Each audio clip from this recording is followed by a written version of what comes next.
இப்போ எதுக்கு தலைவர் திடீர் என்று இதை அறிவிக்க வேண்டும்? தமிழ் தேசிய எழுச்சி மாடு அது யாராவது யோசித்தீங்களா? இந்த உலகத்தில் யாரெல்லாம் கடநிலையில் கிடக்கின்றானோ, கடைசி மனிதனுக்கும் ஜனநாயகம், எளிய மக்களுக்கும் அதிகாரம் என்று கருத்தோடு களமாடக்கூடிய ஒரே நிகழ்கால தலைவர் எழுச்சி தமிழர். இதை நீங்க தைரியமா போய் சொல்லுங்க. இன்னைக்கு அணில் குஞ்சுகள் ஆமை குஞ்சுகளுக்கு தெரியாது.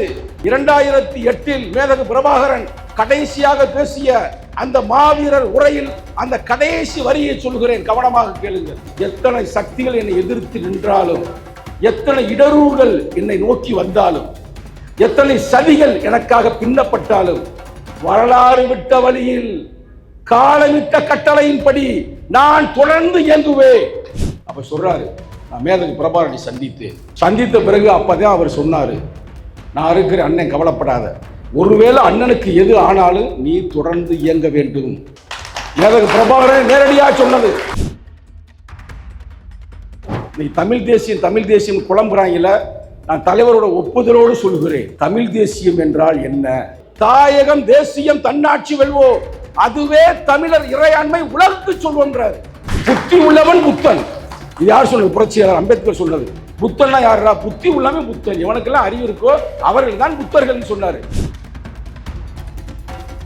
நீ சொல்றாங்க ஒரு சேரனை எதிர்த்து பேசிட்டாரு, பாண்டியனை எதிர்த்து பேசிட்டாரு. டேய், அது சேரன் சோழன் பாண்டிய நம்ம எம்எல்ஏ 4 பேர் இருக்கிறாங்களோ, அவங்க எங்கெங்க இருக்கிறாங்களோ அந்த பகுதி ஆண்டவன் தான் சேரன். அவங்களுக்கு அந்த புறத்திலேயே பல நேரம் போயிருச்சு. இதெல்லாம் வரலாற்று உண்மைகள். வீறு கொண்டு பாயும் புலி சோழன் கொடி, விளையாடி துள்ளும் மீன் பாண்டியன் கொடி. தெளிவா தானே சொல்லியிருக்காரு. எங்கனே சேரன சோழன் வஞ்சாரா? இல்ல பாராட்டுறாருல. நல்லது செய்தால் பாராட்டுவோம், அவர்தான் எழுச்சி தமிழர், அதுதான் விடுதலை சிறுத்தைகள். தப்பு செஞ்சா எந்த கொம்பனாக இருந்தாலும் தட்டி கேட்போம். நாங்கள் அடக்குமுறை, ஆதிக்கம், சுரண்டல் எந்த வகையில் வந்தாலும் தட்டி கேட்போம். பழைய 1980 கேள்விப்பட்டீங்களா? தமிழர்களை வெட்டி தமிழர்களை கரியை சாப்பிட்டார்கள் சிங்களவன். ஆனா புரட்சி அம்பேத்கர் சொல்றாரு, திராவிடர்கள் தான் நாகர்கள், நாகர்கள் தான் தமிழர்கள். இதுவரைக்கும் எல்லாம் சொல்லியிருப்பாங்க தோழர்களே. இதுக்கு அடுத்த சென்டென்ஸ் யாருமே சொல்லியிருக்க மாட்டாங்க. நான் தலைவர்கிட்ட கூட போன வாரம் டிஸ்கஸ் பண்ணி அனுப்பி விட்டேன். அந்த நாகர்கள் தான் பறையர்கள்ன்றாரு. பறையர்கள் என்பவர்கள் சாதி அல்ல, அது ஒரு இனம் என்று சொல்லுகிறார். அவர் தமிழராக இருந்தா கூட ஏதோ தமிழ் என்ற ஒரு வேகத்தில் சொல்லியிருக்கலாம். ஆனா அவர் தமிழர் அல்ல. அவர் சொல்லுகிறார், இந்தியாவின் பூர்வ குடிகள் பறையர்கள். தமிழ் தேசியம் என்றால் எழுச்சி தமிழர், எழுச்சி தமிழர் என்றால் தமிழ் தேசியம். அதை எங்களை விட வேற எவன தமிழ் தேசியத்துக்காக பேச முடியும்? அப்படி அந்த காலத்திலே எனக்கு பின்னால் ஒரு தலைவன் வருவான், இந்த நாட்டை கைப்பற்றுவான் அப்படின்னு அப்பயே எழுதுறாரு. அவர் யார்? அவர் தான் எழுச்சி தமிழர். அப்ப கேட்கிறாங்க,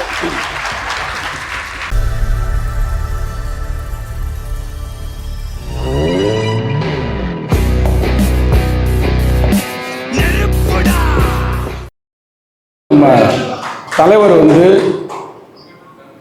உறுதிமொழி வழங்கியிருக்கிறாரு. அது உங்க எல்லாருக்குமே தெரியும். அந்த உறுதிமொழியை சொல்லிட்டு நம்ம பயிற்சி வகுப்பு ஆரம்பிப்போம்.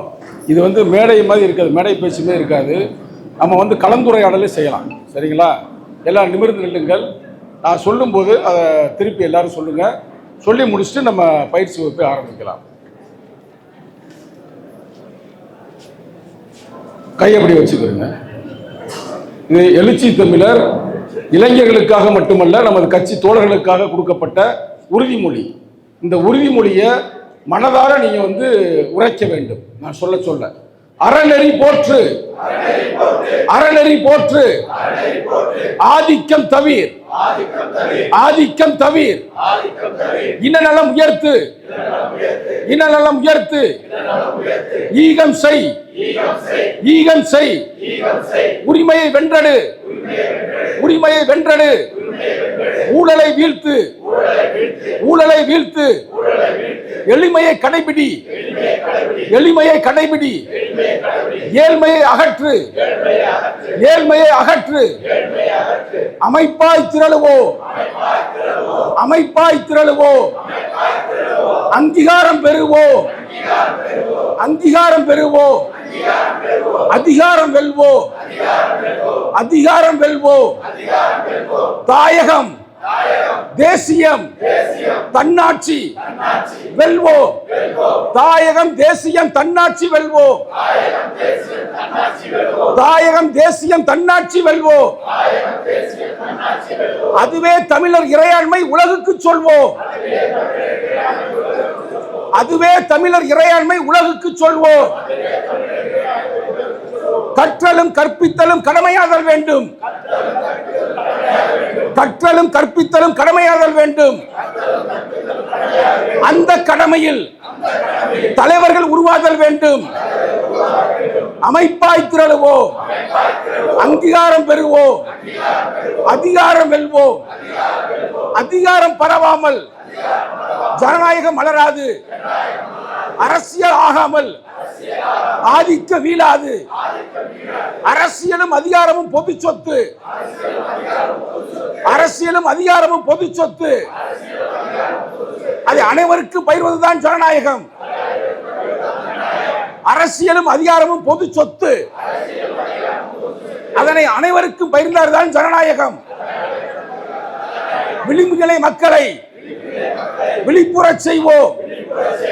ஆதிக்கத்தை அடித்து விரட்டுவோம். அமைப்பாளரில் மட்டுமே அதிகாரங்கள் பிறக்கும். அந்த அதிகார வலிமையே ஆதிக்கத்தை தகர்க்கும். என் கட்சி, என் மக்கள், எல்லாம் என் சொந்தம். ஏற்கின்ற உறவுகளும் தொடர்புகளும் வேண்டும். என் கட்சி, என் மக்கள், எல்லாம் என் சொந்தம். என் கட்சி, என் மக்கள், எல்லாம் என் சொந்தம் என்று ஏற்கின்ற உறவுகளும் தொடர்புகளும் வேண்டும். அமைப்பாய் திரளுவோம். அதிகாரம் வெல்வோம். அடுத்த பாய்ச்சலுக்கு அணியமாவோம். அடுத்த பாய்ச்சலுக்கு அணியமாவோம். அடுத்த தலைமுறையை அணியமாக்குவோம். அடுத்த பாய்ச்சலுக்கு அணியமாவோம். அடுத்த தலைமுறையை அணியமாக்குவோம். கொள்கை வெல்ல களமாடுவோம். ஓட்டையில் ஒரு நாள் கொடியேற்றுவோம். கொள்கை வெல்ல களமாடுவோம். எழுச்சி தமிழர் தலைமையிலே தமிழகத்தை வென்றெடுப்போம். அடுத்த முதல்வராக 2031 எழுச்சி தமிழரே முதல்வர் என்று உறுதியாக களமாடுவோம். உண்மையாக களமாடுவோம். நேர்மையாக களமாடுவோம். புரட்சியாளர் அம்பேத்கரை மனதில் வைத்து களமாடுவோம். களமாடுவோம். கொள்கையை வெல்வதற்காக கொள்கை வெல்ல களமாடுவோம். கோட்டையில் ஒரு நாள் எழுச்சி தமிழர் கொடியேற்றுவார். கொடியேற்றுவார். எல்லாரும் அமைதி அமருங்க. என்ற களிமண் அல்ல நான். அந்த காற்றாற்று வெள்ளத்தின் திசைவெளி போக்கையே தீர்மானிக்கின்ற கடும் பாறை என்று பிரகடனப்படுத்தியவர் மட்டுமல்ல, செயல்முறைப்படுத்திய புரட்சியாளர் அம்பேத்கருக்கு பிறகு என்மானம் பெரிதல்ல, தமிழர்களின் தன்மானமே பெரிதென கிளம்பிய தந்தை பெரியாருக்கு பிறகு ஆண்ட பரம்பரை மீண்டும் ஒரு முறை ஆள நினைப்பதில் என்ன குறை என்ற சித்தாந்த வேதத்தை ஏற்படுத்திய மேதகு பிரபாகரனுக்கு பிறகு களமாடக்கூடிய எழுச்சி தமிழர் அவர்களுடைய வழிகாட்டலில் அன்பு தம்பி வீர பொன்னிவளவன் அவர்கள் களமாடி கொண்டிருக்கிறார். தம்பியை பற்றி உங்களுக்கு நிறைய பேருக்கு தெரியறதுக்கு வாய்ப்பு இல்லை. தம்பியை பற்றி நிறைய பேருக்கு நிறைய விஷயங்கள் தெரிவதற்கு வாய்ப்பு இல்லை. அந்த நிறைய விஷயங்களை நம்ம இப்ப லைவ்ல போகும்போது பேச முடியாது. தன்மான தமிழ் புலி, தமிழீழ கொள்கை புலி, ஈழ தமிழருக்காய் உயிர் கொடுத்த தமிழ்நாட்டு கரும்புலி தம்பி முத்துக்குமாருக்கு சிலை வைக்கும் பொழுது சாதி வெறியர்கள், தம்பி சொன்னாப்பில்ல, சாதி வெறியர்கள் ஒரு பறைய வந்து ஒரு நாடாருக்கு சிலை வைப்பதா அப்படின்னு பல பிரச்சனைகளை செய்தார்கள். இப்பயும் தம்பி அதே சைஸ்ல தான் இருக்கிறாப்புல. அப்ப சின்ன தம்பியா இருப்பாப்புல. நான் துபாயில இருந்து வந்த புதுசு. அண்ணே கவலைப்படாதே, எது வந்தாலும் பார்ப்போம். எப்படி எது வந்தாலும் பார்ப்போம் என்று அந்த காலகட்டத்தில் நாங்கள் களமாடினோம். அந்த காலகட்டத்தில் தான் தலைவர் கரும்புலி முத்துக்குமார் பாசறையை உருவாக்கினார். அந்த முத்துக்குமார் என்ன சொன்னார்னா, எனது சாவை மேதகு பிரபாகரனிடம் சொல்லுங்கள், எழுச்சி தமிழிடம் சொல்லுங்கள். மேதகு பிரபாகரன் எப்படியும் தெரிந்து கொள்வார். அவர் காட்டுக்குள்ள இருந்தார். அப்ப அவர் எப்படியும் தெரிந்து கொள்வாராம். ஆனா எழுச்சி தமிழரிடம் தெரியா விடமாட்டார்கள், சொல்ல விடமாட்டார்கள். சாதி பிடித்தவர் என்று யாரு? தம்பி கரும்புலி முத்துக்குமார். அவர் உன் பறையர் அல்ல, அவர் ஒரு பல்லர் அல்ல, அவர் ஒரு நாடார். அதுதான் தமிழ் தேசியம். தமிழ் தேசியம்ல என்ன? கரும்புலி முத்துக்குமாருக்கு தெரிந்திருக்கிறது. ஆனால் நிகழ்காலத்தில் குழம்புகிறார்கள். அப்படிப்பட்ட அந்த நிகழ்வுக்கு தலைமையேற்றிய அன்பு தம்பி இன்னைக்கு தலைமையேற்று தான் பண்ணிக்கிட்டு இருக்கேன். ஏன்னா நான் வந்த புதுசுல எனக்கு இங்க இருக்கிற விஷயம்லாம் தெரியாது. நான் சொல்றது 2010 கரும்புலி முத்துக்குமார் செலவு வைக்கிறான். அவர் 2009 அவர் தெரியும் உங்களுக்கு, தீ வைத்து இறந்து போய் விட்டார். அப்ப தலைவர் சொன்னா பிறகு 2010 2011 அப்ப நான் துபாயிலிருந்து வந்த புதுசு. அப்ப அன்பு தம்பியை தான் தலைவர் என்னோட அனுப்புறாரு. போப்பா தம்பி இருக்கிறேன்ப்பா அப்படின்னு. அதை விட இன்னொரு விஷயம் சொன்னா தம்பியே மறந்துருப்பேன். 2007 7 இல்ல 6 என்று எண்ணுகிறேன், ஏறக்குறைய 20 ஆண்டுகளுக்கு முன்னால் அன்பு தோழி என்ற ஒரு திரைக்காவி ஞாபகம் இருக்கிறதா? அதை மதுரையில் நம்ம தான் எடுத்து ஓட்டுறோம். நான் இப்போ துபாயில் இருக்கிறேன். தம்பிகிட்ட சொல்லிட்டேன், தம்பி படம் எடுத்தாச்சுப்பா, அதை ஓட்டணுப்பா, அதை இதை மட்டும் எடுத்து கொண்டு போய் எப்படி அங்கே கொடுத்துரு. தலைவர் சொல்றாரு, நீ தம்பிகிட்ட சொல்லுப்பா, கொண்டு போய் கொடுத்துருவாப்புல. ஏன்னா நடன நாட்டியா தியேட்டரில் பேரை போட்டாங்க, படம் இத்தனாம் தேதி ரிலீஸ் ஆகும்னு. ஆனால் பெட்டி இல்லை, பெட்டியை கொடுக்கல. பெட்டி கடைசி நேரத்தில் தான் கிடைக்கிது. இப்போ மாதிரி இல்லை, அப்போ ரோடு. அந்த பெட்டியை எடுத்துக்கிட்டு இங்கேருந்து எங்கே போகிறாரு? மதுரைக்கு போய் அந்த சொன்ன நேரத்தில் போய் கொடுத்தவர் தான் அன்பு தம்பி. ஏதோ இன்னைக்கு இல்லை, அந்த காலகட்டத்திலேயே வீரியமாக ஆளுங்க. சின்ன தம்பி கட்டுக்கு சிரித்தாலும் காரம் சிறுக்காதுன்னு சொல்லுவாங்க. அதை போல களமாடக்கூடியது அன்பு தம்பியை மீண்டும் ஒரு முறை அவருக்கு வாழ்த்துக்களை தலைவரின் சார்பாக தெரிவித்துக் கொண்டு, இந்த நிகழ்வுல இருக்கிற ஒவ்வொருத்தருமே ரொம்ப வரலாற்று சிறப்பு மிக்கவர்கள். சாதாரண விஷயம் இல்லை. அன்பரசு இருக்காரு பார்த்தீங்களா, இதே இடத்துல 10 ஆண்டுகளுக்கு முன்னால் நம்ம ஒரு நிகழ்வு நடத்தின ஞாபகம் இருக்க? இளைஞர் எழுச்சி பாசறை மூலமாக அந்த காலகட்டத்தில் அமைப்பாய் திரளுவோ அந்த புத்தகத்திற்கு நிகழ்வு நடத்தினோம். அப்ப அன்பு தம்பி அவர் இங்க இருந்தாப்புல, அன்பரசு அவர்களே. அப்புறம் இளங்கோவன் இன்னைக்கு உங்களுக்கு மாவட்ட துணை செயலாளர். ஆனா அந்த காலகட்டத்தில் இளைஞர் எழுச்சி பாசருடைய மாநில துணை செயலாளர் அன்பு தம்பி இளங்கோவன். அவர் ஒரு வீரியமிக்க தோழர். அதே மாதிரி நமது தமிழ் செழியன் மாவட்ட செய்தி தொடர்பாளர். தம்பி எங்க இருக்கிறீங்க? ஐயா வணக்கம் வணக்கம், மகிழ்ச்சி. அதே மாதிரி ஈழத்தமிழன் அவர் இங்கே தான் இருக்கிறாப்புல. அதே மாதிரி தமிழ் முகிலன், அதே விடுதலை கனல் சிறப்பாக பேசினீங்க. தமிழ் குடில் மணிமாறன், திருவழகன் அவர்கள், நாகஜோதி அவர்கள், இவர்கள்லாம் இந்த இதில் நம்ம கலந்திருக்கிறீர்கள், அது சிறப்பு. அதே மாதிரி பால்வண்ணன் அவர்கள் சிறப்பான ஒரு வரவேற்புரையை நமக்கு வழங்கினார். அது மட்டுமல்லாது எழில் மாறன் அவரெல்லாம் சிறப்பாக பேசினார். உண்மையிலே அவர் நமது நேரத்தில் எழில் மாறன் அவர்களே, உங்களை நாங்கள் பாராட்டியாக வேண்டும், மிக அருமையாக கருத்துக்களை வழங்கினார்.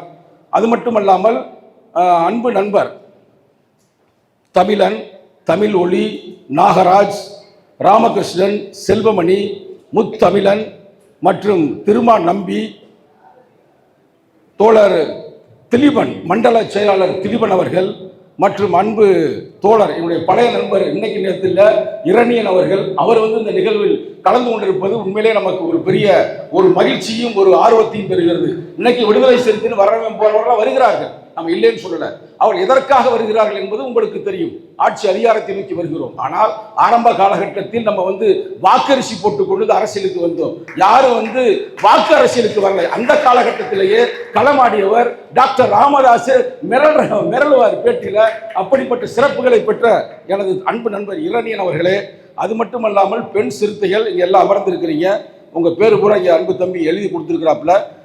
இந்திரா அவர்களே, மணிமொழி அவர்களே, ஐயம்மாள் அவர்களே, மஜாஜினிசா அவர்களே, வைதேகி அவர்களே, சௌந்தர்யா அவர்களே, தமிழரசி அவர்களே, மங்கை அவர்களே, நந்தினி அவர்களே, ஆனந்த ஜோதி அவர்களே, முனீஸ்வரி அவர்களே, ஊர்மிளா தேவி அவர்களே, விஜயலட்சுமி அவர்களே, கவிதா அவர்களே, உமா அவர்களே மற்றும் மாவட்ட தொகுதி ஒன்றிய நிர்வாகிகள். தம்பி டிக் பண்ணியிருக்கார் 2-3 பேரை, முக்கியமான தம்பி என்று நான் எண்ணுகிறேன். விடுதலை செல்வன் அவர்களே, தென்னல் சிவா அவர்களே, சத்தியமூர்த்தி அவர்களே. ஏனைய பேர் இருந்தால் தம்பி டிக் பண்ணி கொடுத்தாங்கன்னா நம்ம பயிற்சி பட்டறை முடிந்த பிறகு நிச்சயமாக அனைவர் தோழரையும் பேரையும் பேசி நீ எந்திரிச்சு நீ கருத்தும் பேசலாம். இப்போ ஐயா பேசின கருத்தை நீங்கள் உள்வாங்கியிருப்பீங்க, அதுலேருந்து சில கருத்துக்கள் நீங்கள் சொல்லலாம். அது மட்டுமல்லாமல் நன்றி உரை வழங்க காத்திருக்கிற அன்பு தங்கை சா ராதிகா, ஒன்றிய செயலாளர், மகளிர் விடுதலை இயக்கம் அவர்களுக்கும் ஏனைய தோழர்களுக்கும் மீண்டும் ஒரு முறை நன்றியை தெரிவித்துக் கொள்கிறேன். என்னோடு வருகை புரிந்திருக்கின்ற இயக்குனர் வேலாயுதம் இப்பொழுது ஒரு சிறப்பான ஒரு திரைப்படத்தை இயக்கி கொண்டிருக்கிறார். நிச்சயம் அந்த படம் அதிவிரைவில் வர இருக்கிறது. அவருக்கும் வாழ்த்துக்களை தெரிவித்துக் கொண்டு, மற்றும் கரும்பொழி முத்துக்குமார்னா அந்த முத்துக்குமாரில் இங்கே ஒரு தம்பி முத்துக்குமார் இருக்கிறாரு, அவரும் இந்த அவைக்கு வந்திருக்கிறார். ஏன்னா அன்பு நண்பர்களே, வேற யாரும் பேர் எல்லாம் சொல்லிவிட்டு என்று எண்ணுகிறேன். அரை மணி நேரத்தில் முடிச்சுருவோம், ரொம்ப வளவலன்னு போக வேண்டாம். ஏன்னா எல்லா கருத்துக்களையுமே அழகாக பேசிட்டோம். ஐயா மிக அருமையாக பேசினார். அதே மாதிரி நம்ம நண்பர் அவர்களும் அழகாக பேசியிருந்தாப்புல, திலீபன் அவர்களும். அதனால் நம்ம சுருக்கமாக பேசிடுவோம். இப்போ எதுக்கு தலைவர் திடீர் என்று இதை அறிவிக்க வேண்டும்? தமிழ் தேசிய எழுச்சி மாடு, அது யாராவது யோசித்தீங்களா? மேதகு இப்பொழுது இருக்கிறாரா இல்லையா, அதை விட்டுருவோம். ஓகே, நம்ம இப்போ நடத்தி நம்ம ஈழத்தை வாங்கி கொடுக்க முடியுமா? நான் கேட்குற கேள்விக்கு நீங்கள் மனம் நம்ம பேசலாம், ஒன்றும் பிரச்சனை இல்லை. ஏன் அறிவிக்கிறார் என்றால், தலைவர் சொல்கின்ற ஒவ்வொரு சொல்லாடலுக்கும் ஒரு காரணம் இருக்கிறது. நீங்கள் தலைவரை முழுமையாக படித்தீர்கள் என்றால் உங்களுக்கு தெரியும், அவருடைய வார்த்தைகள் எதுவுமே வீண் போனதில்லை, அவருடைய சொல்லாடல்கள் எதுவுமே வீணாக பேசியதில்லை. அவர் சொல்லு வானத்தை போல விரியும், எழுச்சி தமிழுடைய சொல்லு. அவருடைய சொல் நிலத்தை போல் தாங்கும், அவருடைய சொல் நெருப்பை போல எரிக்கும், காற்றை போல வீசும். ஏறக்குறைய எழுச்சி தமிழரே ஒரு மாபெரும் ஐம்பெரும் பூதங்களை போல் ஒடுக்கப்பட்ட மக்களுக்காக மட்டுமல்ல, ஏழைகளுக்காக மட்டுமல்ல, பெண்களுக்காக மட்டுமல்ல, இந்த உலகத்தில் யாரெல்லாம் கடநிலையில் கிடக்கின்றானோ, கடைசி மனிதனுக்கும் ஜனநாயகம், எளிய மக்களுக்கும் அதிகாரம் என்று கருத்தோடு களமாடக்கூடிய ஒரே நிகழ்கால தலைவர் எழுச்சி தமிழர். இதை நீங்க தைரியமா போய் சொல்லுங்க. ஒரு அண்ணன் ஏதோ அவர் நண்பர் தான், அவரை பத்தி சொன்னாரு, அவரே சொல்லியிருக்கிறார். யாரு, நான் பேரை சொல்ல விரும்புறேன். இளைஞருக்கு எழுச்சி பாசி நடத்திய ஒரு நிகழ்வில் அவர் பேசினது, நான் யாருன்னு உங்களுக்கு தெரியும். இவங்க எல்லாரும் பேசிட்டே இருந்தார். அவர் என்ன சொன்னாருன்னா, நான் தமிழ் தேசியத்தை படித்தது மேதகு பிரபாகரனும் எழுச்சி தமிழனும் பதிவு செய்திருக்கிறார். நம்ம வரலாற்றில் இருக்குது. அவரை விட்டு கட்டுக்கிற வேணாம், அவர் புலப்புக்காக செய்கிறார். ஆனால் எழுச்சி தமிழர் தான் மக்களுக்காக செய்கிறார். தலைவர் மேடையில் சொல்வார், அடிக்கடி சொல்வார், ஈழம் வெல்லும், அதனை காலம் சொல்லும். அது என்ன காலம்? பயிற்சிக்கு வந்திருக்கின்ற தோழர்களே, இந்த கருத்துக்களை நீங்க வெளியில கொண்டு போய் சொல்லணும். நான் சொல்றத அப்படியே நோட் பண்ணுங்க. நான் தவறா இருந்தா தப்பா இருந்தா என்ற பேசுங்க. இப்ப பேசணும், அதே அவங்க பயிற்சி வகுப்பு. ஈழம் வெல்லும், அதனை காலம் சொல்லுன்னு தலைவர் சொன்னார். மேதகு பிரபாகரன் அவர்கள் கடைசியாக 2008 ஒரு மாவீரர் உரை நிகழ்த்துகிறார். அதுதான் அவர் பேசிய கடைசி மாவீரர் உரை. பொன்னிவளவன் அவர்களே, எத்தனையோ மாவீரர் உரை ஆற்றிருக்கிறார். உலகமே அப்படியே வெயிட் பண்ணுவாங்க, என்னடா பேச போறாரு மேதகு பிரபாகரன். அந்த ஒரு நாள் தான் வருவார். ஞாபகம் இருக்கா? மாவீரர் உரை. இன்னைக்கு அணில் குஞ்சுகள் ஆமை குஞ்சுகளுக்கு தெரியாது. 2008 மேதகு பிரபாகரன் கடைசியாக பேசிய அந்த மாவீரர் உரையில் அந்த கடைசி வரியை சொல்கிறேன், கவனமாக கேளுங்கள். கடைசி வரி. அவர் எவ்வளவு எழுச்சி தமிழை நேசித்திருக்கிறார் என்பதை அந்த உரையின் மூலமாக தெரியும். என்னம்மா சொன்னார் அவர் கடைசியா? எத்தனை சக்திகள் என்னை எதிர்த்து நின்றாலும், எத்தனை சக்திகள், யார் மேதகு பிரபாகரன் சொல்றாருங்க மாவீரர் உரையில, எத்தனை சக்திகள் என்னை எதிர்த்து நின்றாலும், எத்தனை இடரூர்கள் என்னை நோக்கி வந்தாலும், எத்தனை சதிகள் எனக்காக பின்னப்பட்டாலும், வரலாறு விட்ட வழியில் காலமிட்ட கட்டளையின்படி நான் தொடர்ந்து இயங்குவேன். வரலாறு இட்ட வழியில் காலமிட்ட கட்டளைப்படி. அப்ப அவருக்கு தெரிஞ்சிருச்சு, 2008 தெரிஞ்சிருச்சுன்னா 2009 மாவீரர் உரை ஆற்றவில்லை. தலைவர் அதற்கு முன்னாலேயே சொல்லுவார், ஈழம் வெல்லும், அதனை காலம் சொல்லும்னு. மேதகு பிரபாகரன் கடைசி என்ன சொல்றாரு? என்ன சொல்லுகிறார்? வரலாறு விட்ட வழியில் காலம் இட்ட கட்டளையின்படி நான் ஈழ மக்களுக்காக, ஈழ விடுதலைக்காக, தனி நாட்டிற்காக நான் தொடர்ந்து போராடுவேன். அப்ப அவருக்கு நல்லா தெரிஞ்சிருச்சு நம்ம வரலாறு ரொம்ப சிக்கலா இருக்குது. அவரே சொல்லியிருக்கிறாரு, நாங்கள் ஆயுதம் ஏந்துவது எதற்காக என்று தெரியுமா? ஆயுதம் ஏந்தவில்லை என்றால் இப்பொழுதே அழித்து விடுவார்கள். ஆயுதம் ஏந்தி நாங்கள் போராடுவது எங்கள் போராட்டத்தை உலகுக்கு சொல்ல வேண்டும் என்பதற்காகத்தான். எப்படி நாங்கள் அழித்தொழிக்கப்படுவோம், ஆனால் எங்கள் வழி இந்த உலகுக்கு தெரிய வேண்டும் என்பதற்காகத்தான் நான் ஆயுதம் ஏந்தினேன் என்று சொன்னவர் தான் மேதகு பிரபாகரன் அவர்கள்.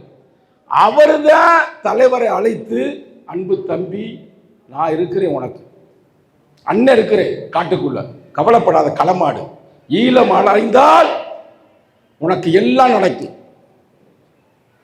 அதே நேரத்தில் எனக்கு ஒருவேளை ஏதாவது ஆகிவிட்டால், தலைவர் இதுவரைக்கும் சொல்லல சங்கத்தமிழ, அது பொன்னிவளனுடைய தலைமையில் இருக்கின்ற இந்த நிகழ்வில் சொல்லுகிறேன். ஏனென்றால் 2002 மேதகு பிரபாகரனை சந்தித்த பிறகு அவர் நேரடியாக வந்தது எங்கே? துபாயில். இன்னைக்கு தான் சொல்றேன், அண்ணன் நிச்சயம் பார்ப்பாரு. வரும்பொழுது அந்த சார்ஜால இருக்கிற கார்னிஸ்ல போகும்போது, கார்ல அப்ப நான் கார் ஓட்டுவாங்க, கார்ல போய்கிட்டு இருக்கும்போது எல்லாரும் இறங்க சொல்லிட்டு, அது எவிடன்ஸ் சொல்றேன், நானும் பட்டண மணி, அங்க இருந்த பொறுப்பாளர், அதே நேரத்தில் முத்தமிழ் வளவன், 3 பேரும் நாங்கள் வண்டிக்குள்ள இருக்கிறோம். அப்ப சொல்றாரு, நான் மேதகு பிரபாகரனை சந்தித்த பிறகு அப்பதான் அவர் சொன்னாரு, நான் இருக்கிற அண்ணன், கவலைப்படாத, ஒருவேளை அண்ணனுக்கு எது ஆனாலும் நீ தொடர்ந்து இயங்க வேண்டும். மேதகு பிரபாகரன் நேரடியாக சொன்னது. ஏன்னா தலைவர் என்னைக்குமே வெளியில சொல்லவே மாட்டாரு. 2002க்கு பிறகு எப்போ உங்களுக்கு எல்லாம் தெரிஞ்சு ஏன்னே சொன்னாரு, எந்த காரணத்தை கொண்டு வெளியில் சொல்லக்கூடாது. மேதகு பிரபாகரனை சந்தித்ததை 2004 சந்திக்கிறார். இது வரலாறு. ஏனென்றால் அவர் சொன்னாரு, நம்ம தலைவர் என்ன சொன்னாரு, ஈழம் என்றால் புலிகள், புலிகள் என்றால் ஈழம். ஆனால் நம்ம சொல்றோம், புலிகள் என்றால் சிறுத்தைகள், சிறுத்தைகள் என்றால் புலிகள். திருமாவளவன் என்றால் கரிகால் வளவன், கரிகால் வளவன் என்றால் பிரபாகரன். பிரபாகரனுக்கு இன்னொரு பேர் கரிகால் வளவன். தெரியுமா அந்த பேரு? அவருக்கு உண்மையான பேரே கரிகால வளவன் தான் அவர் பேரு. அந்த கரிகால் வளவனுடைய இன்னொரு பேரு தான் திருமாவளவன்.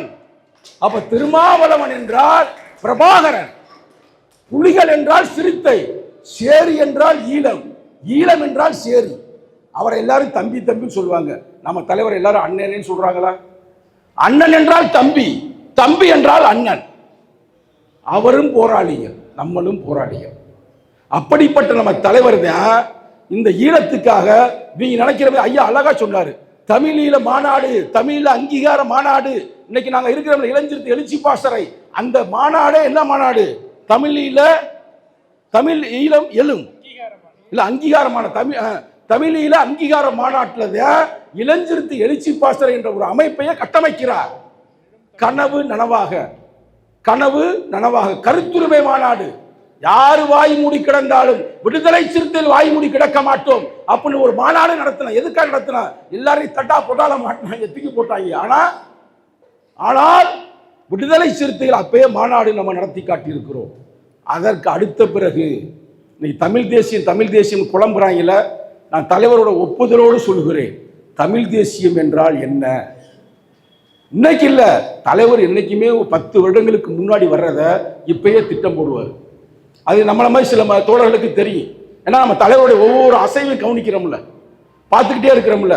பொன்னிவளவன் மாதிரி, பொன்னிவளவன் திடீர்னு இங்கே இருப்பாப்புல, எனக்கு ஃபோன் பண்ணுவாப்புல, அண்ணா எங்கடா இருக்க தம்பி அப்படின்னா, வானூரில் இருக்கிறேன். நான் உரிமையில அண்ணன் தம்பியை பேசுகிறேன், தப்பா எடுக்க வேண்டிய ஒரு பெரிய மாவட்ட செயலாளர், கரெக்டாக நான் அந்த பழைய இதிலே போடாவாட தம்பியை பேசுகிறேன். திடீர்னு பார்த்தா சென்னையில் இருப்பாப்புல. என்னப்பா சென்னையில் இருக்குன்னு பார்த்தா அடுத்த நாள் பார்த்தா இன்னொரு ஊரில் இருப்பாப்புல. தொடர்ந்து இயங்கி கொண்டிருக்கிறார். அவரெல்லாம் உங்களுக்கு ஒரு ரோல் மாடல். அவரை மாதிரி நீங்களாம் இயங்கணும் தோழர்களே, ரொம்ப ரொம்ப முக்கியம்.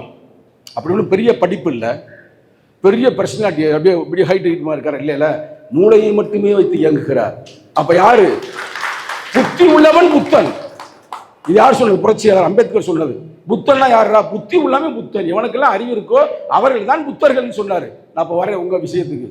தமிழ் தேசியம்னா என்ன அப்படின்றத 2010 டாக்டர் கலைஞர் மு கருணாநிதியை மேடையில் வச்சுக்கிட்டு என்ன மாநாடு நடத்தின? 2010 11 எண்ணுகிறேன். என்ன முக்கியமான மாநாடு, நிறைய பேர் மறந்துருப்பீங்க. அந்த மாநாட்டில் எல்லா விளக்கமும் கொடுத்துட்டாரு. அதுதான் தமிழர் இறையாண்மை மாநாடு. இந்தியாவுக்கு ஒரு இறையாண்மை இருக்கிறது என்றால் தமிழர்களுக்கும் ஒரு இறையாண்மை இருக்கிறது என்று இந்தியாவிலேயே முதன் முழங்கியவர் எழுச்சி தமிழர். தெரியுமா? இறையாண்மை, இந்தியாவுக்கு இறையாண்மை இருக்குது, தமிழர்களுக்கு எப்படி இறையாண்மை இருக்கு? அதுக்கு தான் அவர் சொல்றாரு, தாயகம் தேசியம் தன்னாட்சி வெல்வோ, அதுவே தமிழர் இறையாண்மை உலகுக்கு சொல்வோன்றாரு. தாயகம் தேசியம் தன்னாட்சி வெல்வோம், அதுவே தமிழர் இறையாண்மை உலகுக்கு சொல்வோம். இதுதாங்க தமிழ் தேசியம்.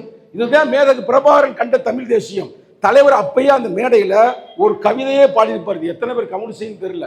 நம்ம வரும்போதே அதை யோசிச்சுட்டு வந்தேன். ஆன்லைன்ல லைவ்ல பேசும்போது அந்த மேடையிலே ஒரு கவிதை பாடியிருப்பாரு. அந்த கவிதை தாங்க தமிழ் தேசியம். எப்ப 2010 எத்தனை வருஷம்?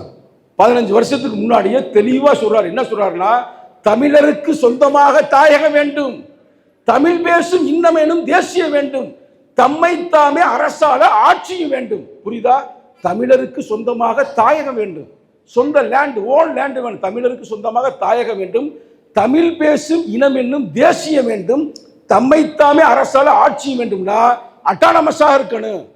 அதுதான் தனி ஈழம். தனி ஈழத்தில் ஏன் மேதகு பிரபாகரன் கொஞ்சம் காம்ப்ரமைஸாக இருந்தாருன்னா முதல்வர் போஸ்டே கொடுத்துருப்பாங்க. பல வரலாறு தெரியுமா? அவர் எந்த காலத்திலையும் காம்ப்ரமைஸே ஆகலை. அவர் என்ன சொன்னார்? எனக்கு தனி ஈழம் தான் வேணும், புலிகளின் தாகம் தனி ஈழம் சொன்னார்ல. அதுதான் அந்த கருத்து. தமிழருக்கு சொந்தமாக தாயகம் வேண்டும், தமிழ் பேசும் இனம் என்னும் தேசியம் வேண்டும், தம்மைத்தாமே அரசால் ஆட்சியும் வேண்டும், தமிழர் கொடி உலக அவையில் பறந்திட வேண்டும். எங்க பறக்கணும்? யுனைடெட் நேஷன்ல பறக்கணும். இது மாதிரி கவிதையை நிகழ்காலத்தில் எவனாவது எழுத முடியுமா? எத்தனையோ அரசியல் தலைவர் இருக்கிறார்கள். நான் அவன் இவன் யாரையும் சொல்ல விரும்பல, அது மதுரைக்காரன் பாஷை.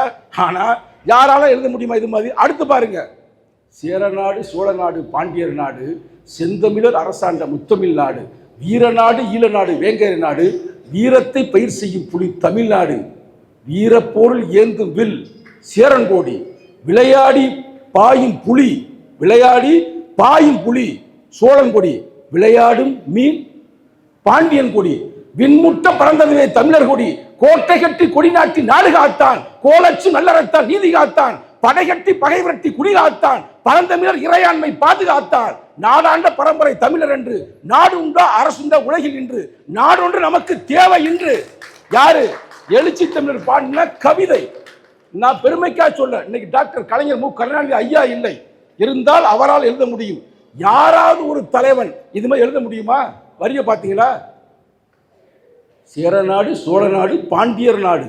இன்னைக்கு சொல்றாங்க ஒரு சேரனை எதிர்த்து பேசிட்டாரு, பாண்டியனை எதிர்த்து பேசிட்டாரு. டேய், அது சேரன் சோழன் பாண்டிய நம்ம எம்எல்ஏ 4 பேர் இருக்கிறாங்களா? அவங்க எங்கெங்க இருக்கிறாங்களோ அந்த பகுதி ஆண்டவன் தான் சேரன்.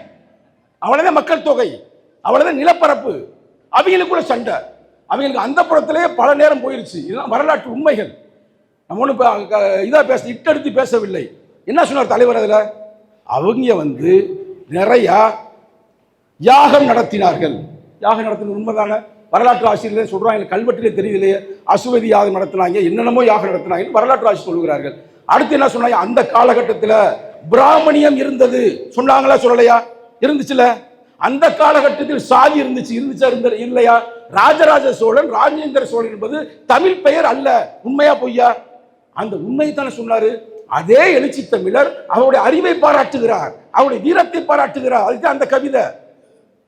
என்ன சொன்னாரு? சேரநாடு சோழநாடு பாண்டியர் நாடு, செந்தமிழர் அரசாண்ட முத்தமிழ் நாடு, வீரநாடு ஈழநாடு வேங்கை நாடு, வீரத்தை பயிர் செய்யும் புலி தமிழ்நாடு, வீர போரில் ஏந்தும் வில் சேரன்குடி, வீறு கொண்டு பாயும் புலி சோழன்குடி, விளையாடி துள்ளும் மீன் பாண்டியன் குடி.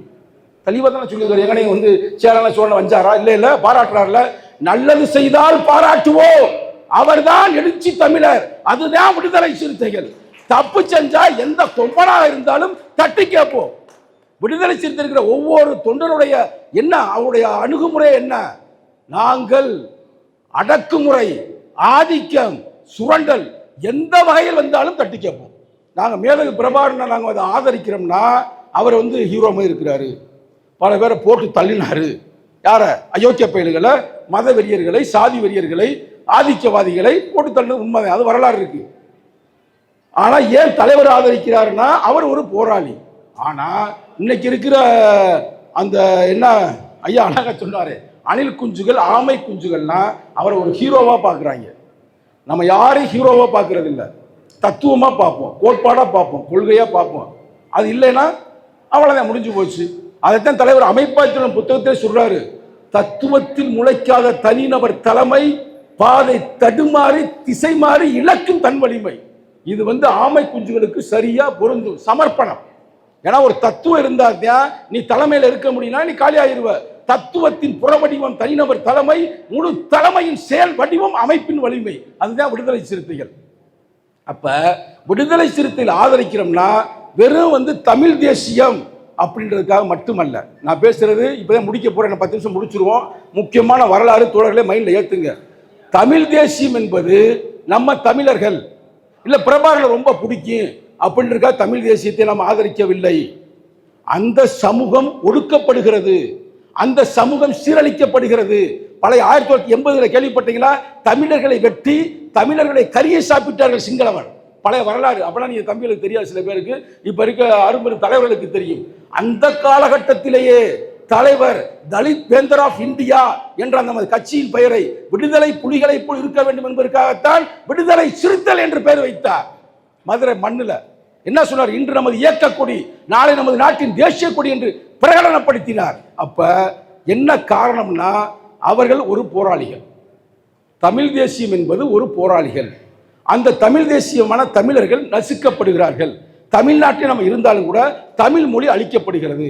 அதற்காகத்தான் தமிழ் பேர் சூற்றினார். அதற்காகத்தான் தமிழர் பாதுகாப்பு அமைப்பு உருவாக்கினார். அதற்காகத்தான் நாம் தமிழர் நடைபயணம் செய்தார். நம்ம தோழர் பேசினாரு. இது எல்லாம் எது கோட்பாடு சார்ந்தது, அதை விடுங்க.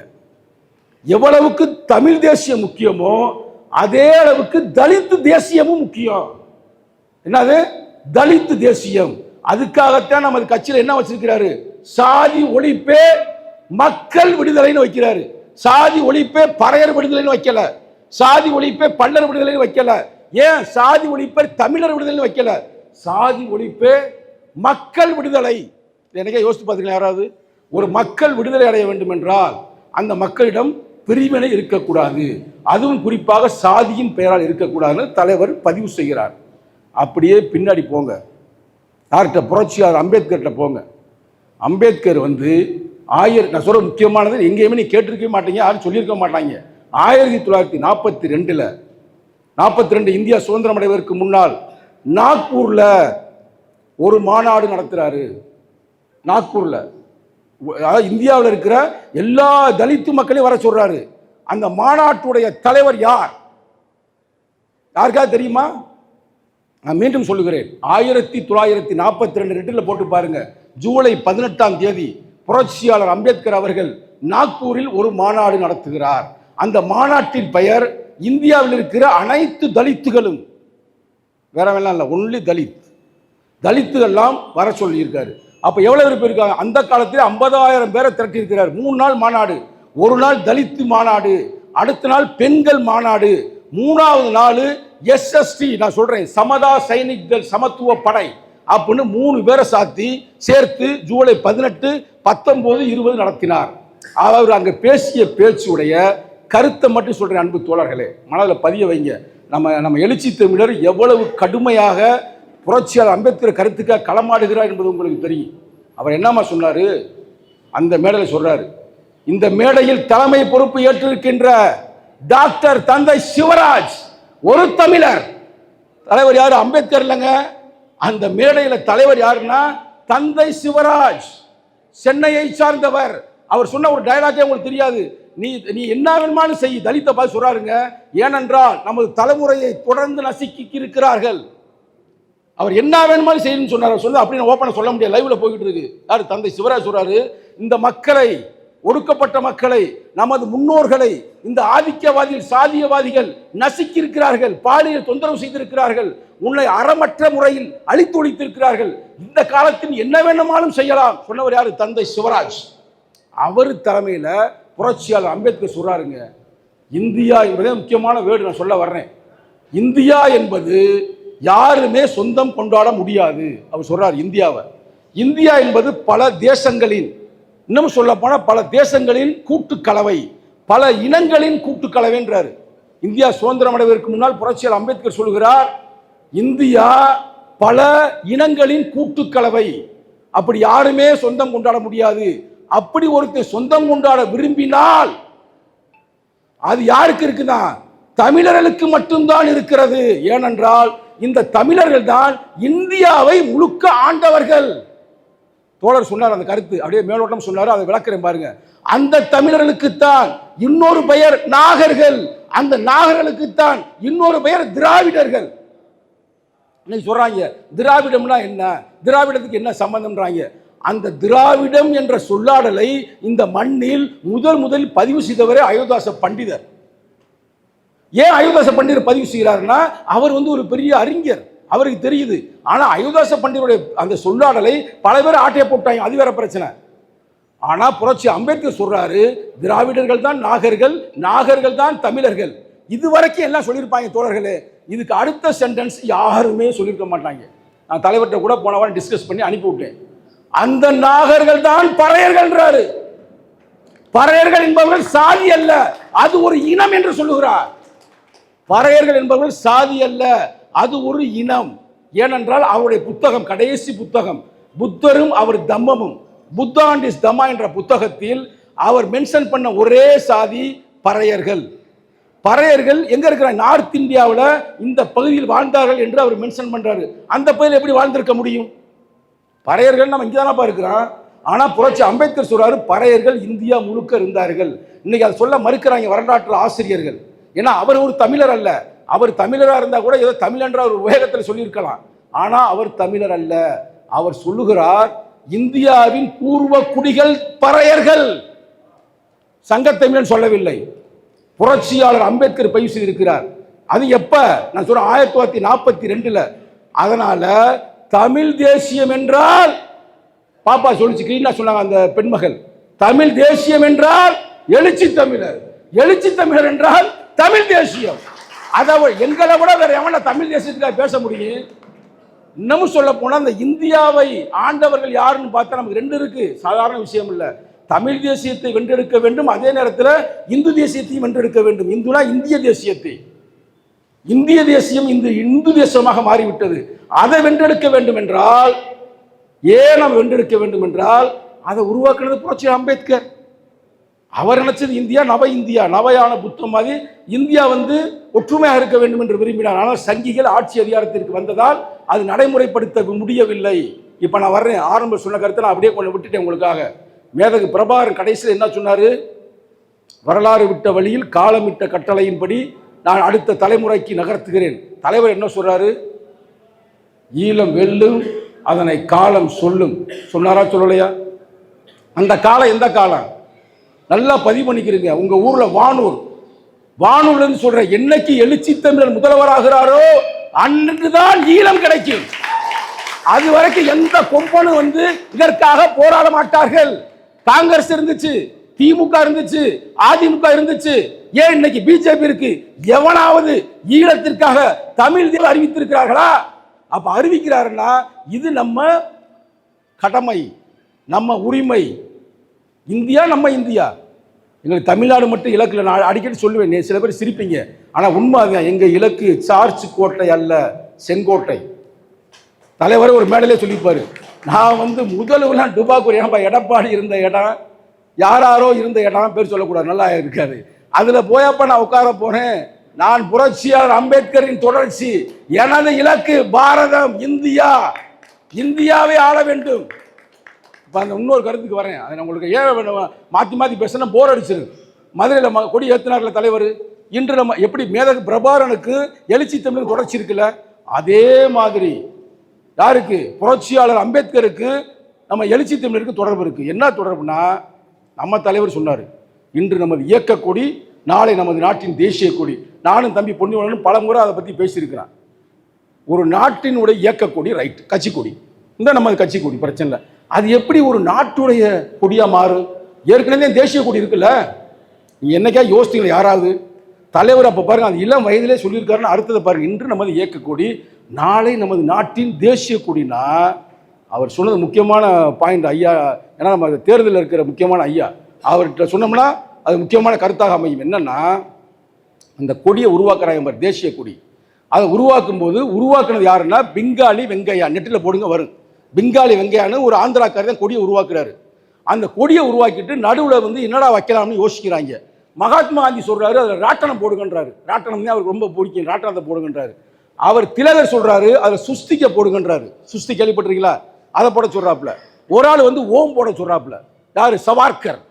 இன்னைக்கு இருக்காங்களா அவங்களுடைய மூதாதையர் சவார்கர் சொல்றாரு, அதில் ஓம போடுங்கன்றாரு.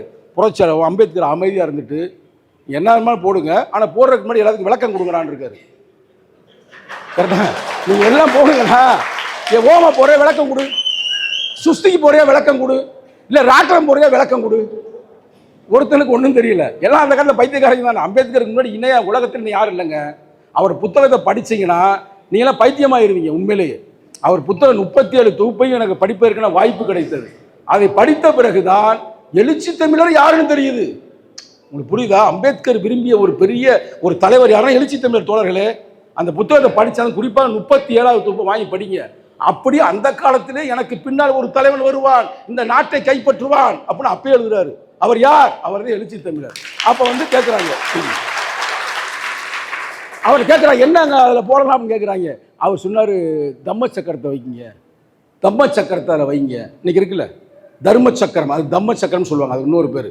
அந்த அறச்சக்கரத்தை வைங்க, அசோக சக்கரத்தை வைங்கன்றாரு. உடனே கேட்குறாங்க என்னங்க வரலாறுன்னு. அவர் சொன்னது அப்படியே இருக்குது 37வது தொகுப்பில்.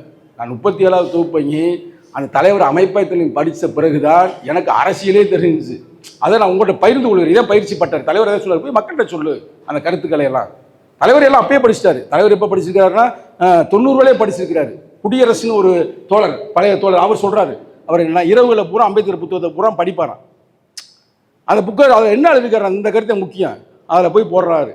போடும்போது அவர் சொல்லியிருக்கிறாரு, இந்த இந்தியாவை ஒரு ஜனநாயகம் ஆண்டது என்ற காலத்தில் என்றால் அசோக மாமன்னன் காலத்தில் தான்.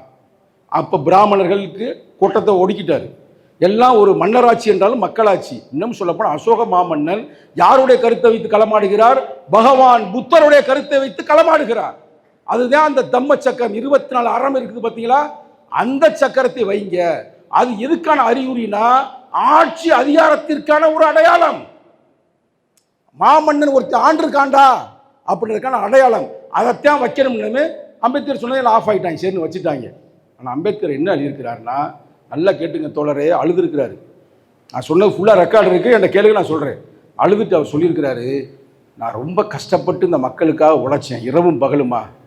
உங்களுக்கு அந்த பழைய வரலாறு தெரியுமில்ல, எல்லா மண்ணை எல்லா தலைவர்களும் தூங்கிட்டாங்க, இவர் ரைட்டு மட்டும் எரிஞ்சிக்கிட்டே இருந்திருக்கு. அப்போ ஒருத்தர் போய் கேட்டிருக்கிறா என்னங்க அப்படின்னு.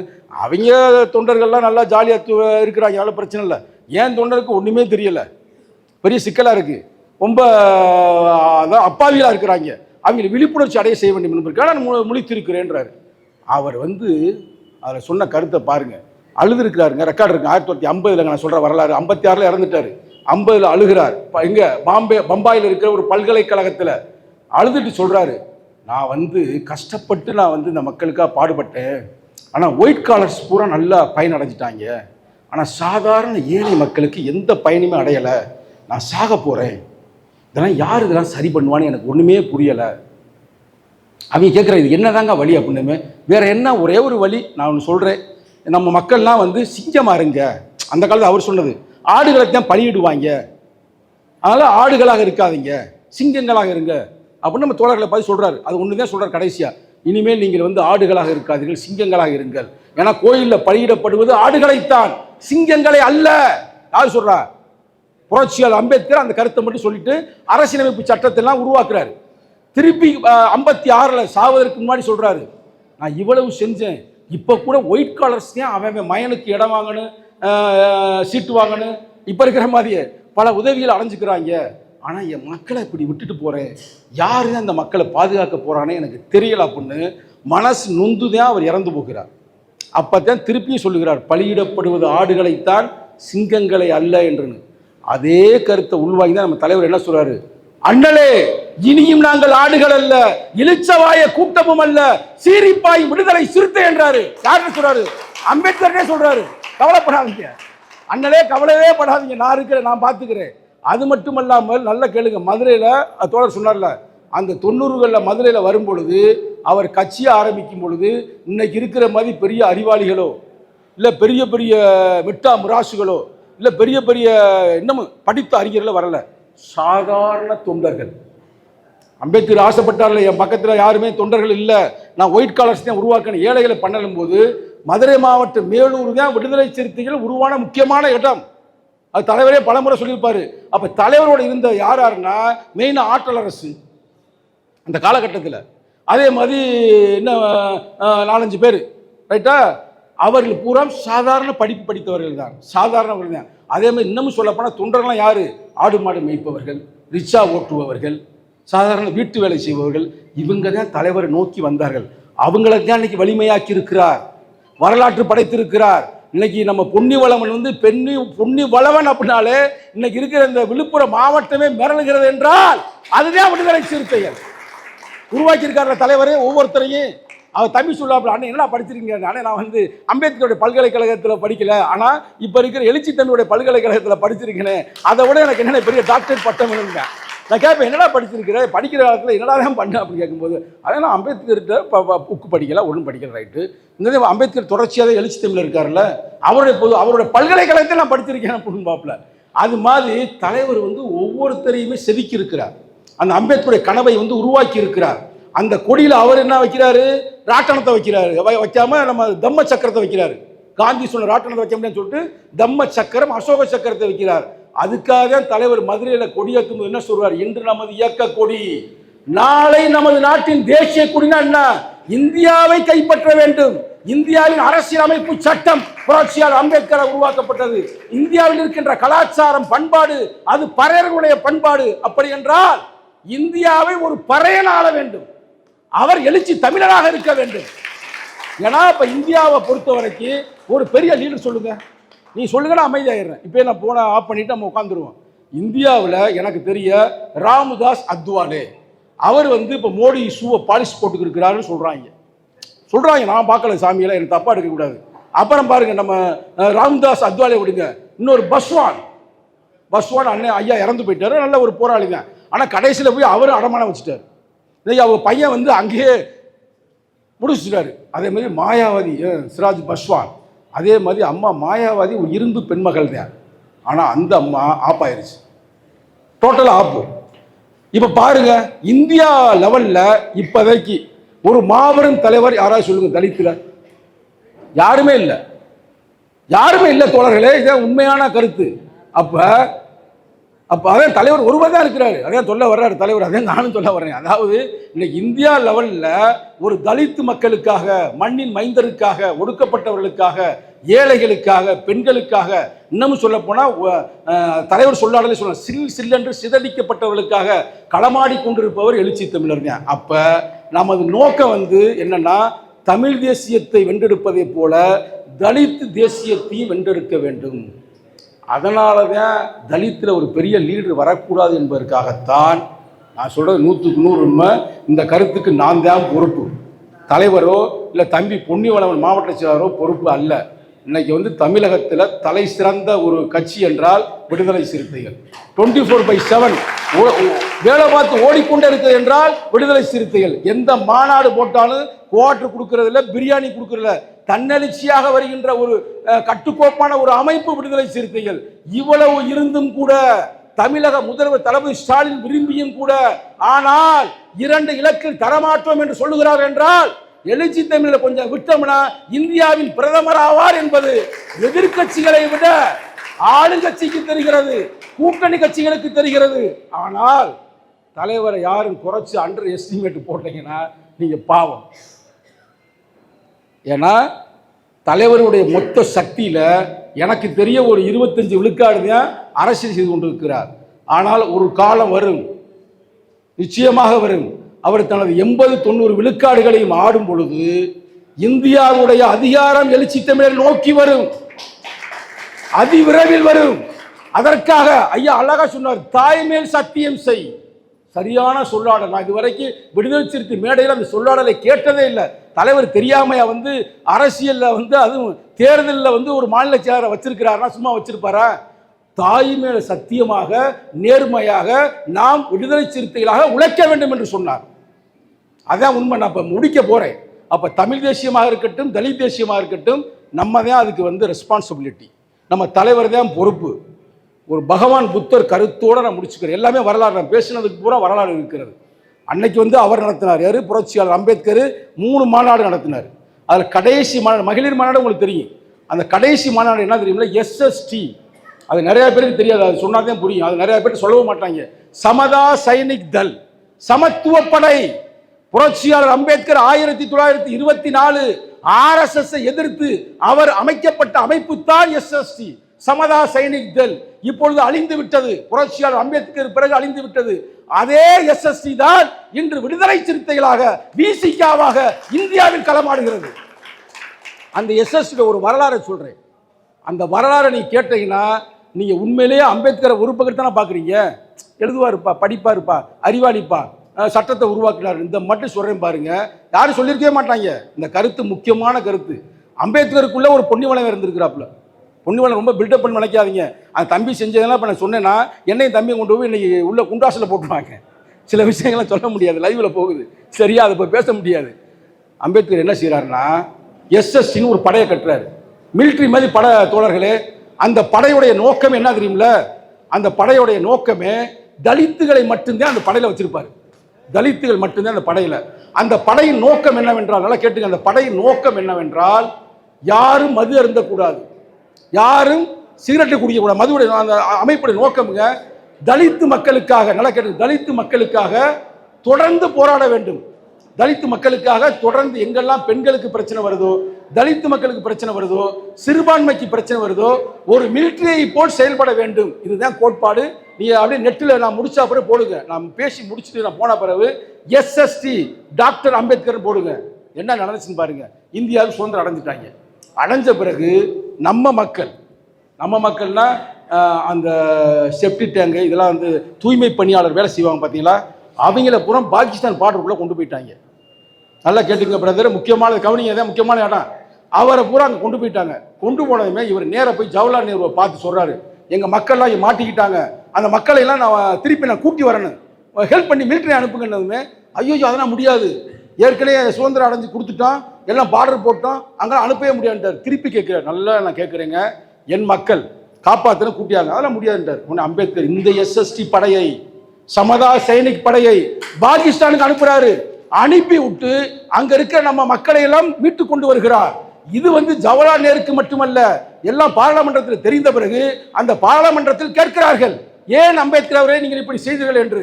அப்ப அவர் சொல்றாரு, நான் சட்ட பிரகாரம் உங்களிடம் கேட்டேன், நீங்கள் கொடுக்கவில்லை, ஆகையால் நான் செய்தேன், நீங்கள் என்ன வேணுமாலும் செய்து கொள்ளுங்கள் அப்படி சொல்லி முடிச்சுதான் சொன்னாரு, என்னை விட என் நாடு பெரியது, என் நாட்டை விட என் மக்கள் பெரியது, என் சமூகம் பெரியதுன்னாரு. அதுதான் புரட்சியாளர் அம்பேத்கர். சாதாரண ஆள் இல்ல.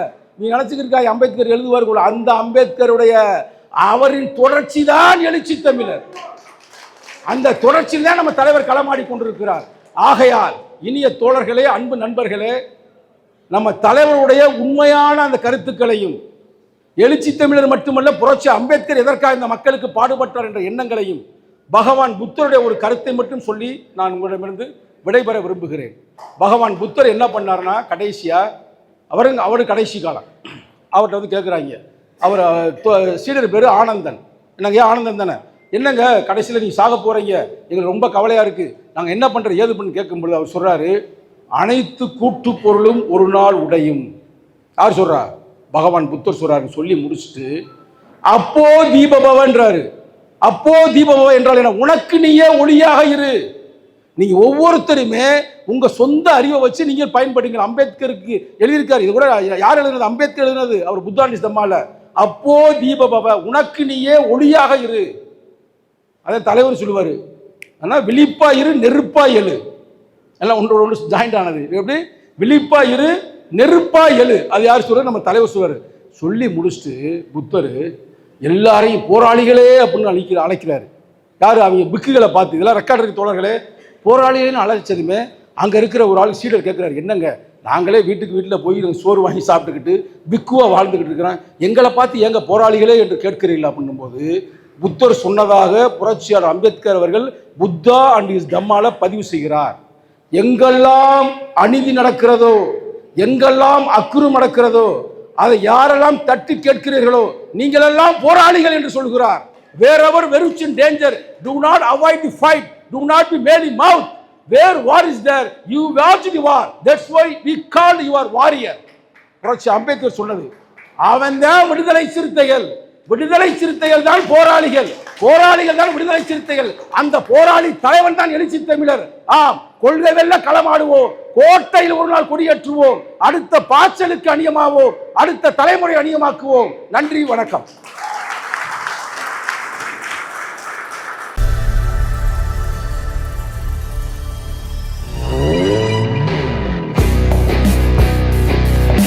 நெருப்புடா